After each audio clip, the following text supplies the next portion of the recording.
Olá, eu me chamo Isaac Torquato.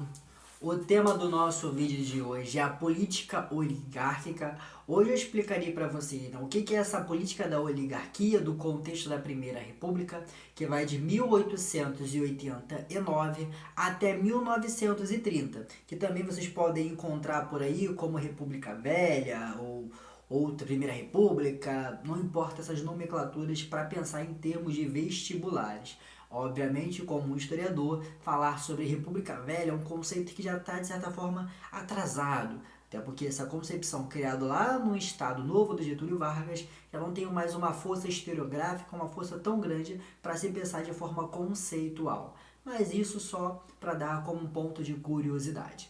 Eu me chamo Isaac Torquato, eu tenho formação em História e hoje eu explicarei para vocês o que são essa República Oligárquica de 1889 até 1930, mais especificamente a partir ali de 1894, com o primeiro presidente civil, o Prudente de Moraes. E aí, esse ponto vai marcar o que nós conhecemos como a oligarquia e é aquela fase onde é que o projeto de república liberal vai cada vez mais ganhando força dentro do contexto do cenário político.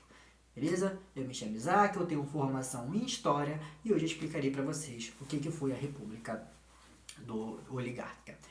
Primeiro ponto, a gente tem que entender que o café ele é de extrema importância econômica para aquele contexto. Lembrando que a partir de 1860, 1830, 1860, aquelas duas fases ali do café, né, tanto no Vale do Paraíba, aqui no Rio de Janeiro, depois ali no Oeste Paulista, com o nome, né, de Oeste Paulista, e vai perdurar até 1930. Os cafeicultores eles estão cada vez mais o quê? Grande, fortão, tá cada vez mais o que, né? Ganhando força dentro deste cenário.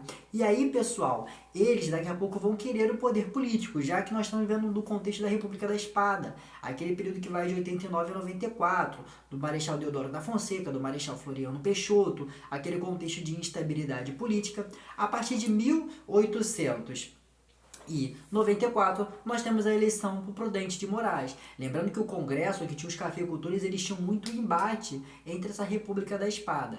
E aí, pessoal, nós entramos numa política oligárquica. Mas, de todo modo, nós devemos se perguntar: o que é oligarquia? O que é uma política oligárquica? A gente tem que entender que o conceito da palavra oligarquia significa o quê? Governos de pouco. Oligarca é o poder concentrado na mão de poucos. Esse ponto aí é muito importante para a gente entender.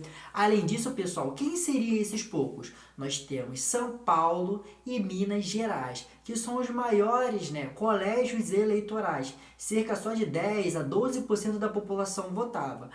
Mas por eles serem os maiores colégios eleitorais, eles vão o quê? Alternar o poder. E ficou conhecido como uma ideia, né, de República do Café com Leite, tanto Minas Gerais quanto São Paulo, café em São Paulo e Minas, o leite, né, o gado, mas de todo modo nós sabemos, né, que foi, de certa forma, os dois usavam o café, isso também é muito importante. E aí isso foi chamado de república oligárquica, beleza? Claro, né, que também muitas das vezes eles também dividiam, revezavam o poder entre outros locais. Beleza? Outro ponto importante, pessoal, é entender o que, né? Que a partir do governo de Prudente de Moraes, de 1894 a 1898, nós temos uma política onde é que se tenta um pouco mais centralizar o poder. Nesse sentido, isso vai gerar alguns pontos importantes. Mas o Campos Salles, que é o segundo presidente civil, esse segundo presidente é também paulista, ele vai criar um conceito que a gente vai gostar muito, pensando em termos políticos da época, né? Que é a chamada política dos governadores. O que foi a política dos governadores? Era uma política onde existia, né, uma troca de favores, né? Aquela famosa uma mão lava a outra, entre a União, entre os estados e o município. Como é que funcionava? Vou explicar de forma mais resumida e prática. Pensa a União, a federação. Ela vai enviar verba para quem? Para os estados. Esse mesmo estado vai retribuir com o quê? Através do federalismo, né? Vai retribuir com o quê? Para, Congresso, União, o que vocês quiserem fazer, nós apoia. Manda o dinheiro que nós apoia.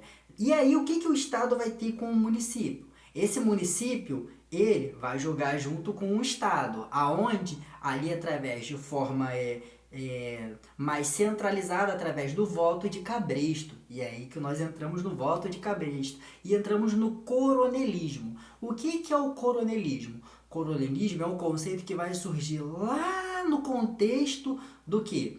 Lá do período regencial, onde é que os coronéis, né, através da Guarda Nacional, onde é que eles tinham maiores poderes políticos, poderes militares, uma milícia local, eles vão que ganharam muito prestígio. Nesse sentido, pessoal, aquela população pobre, aquela população, né, que de certa forma eles eram coigidos ao quê? Para eleger determinados candidatos de sua o quê?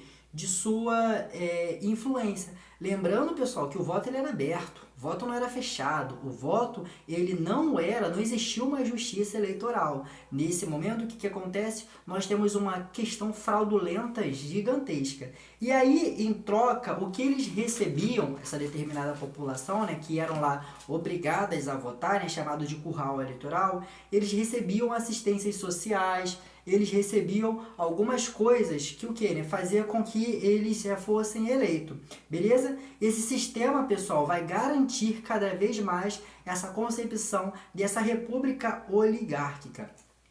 Claro, e se não desse certo? E se determinado candidato passasse? O que iria acontecer? Através da diplomacia dos eleitores, nós temos o que nós conhecemos como uma ideia, né, de já que não passou o voto, agora vamos lá, foi dado como fraude. E aí, né, gerava um novo candidato e ficava se alternando no poder. Lá para frente isso vai gerar problema, obviamente, como tudo na história. Entender a república oligárquica é entender esse conceito, aonde a oligarquia é governos de poucos e essa alternância de poder. Beleza? Espero que tenham entendido, espero que tenham gostado, mas de forma bem prática e resumida, esse é a concepção do conceitual da república oligárquica.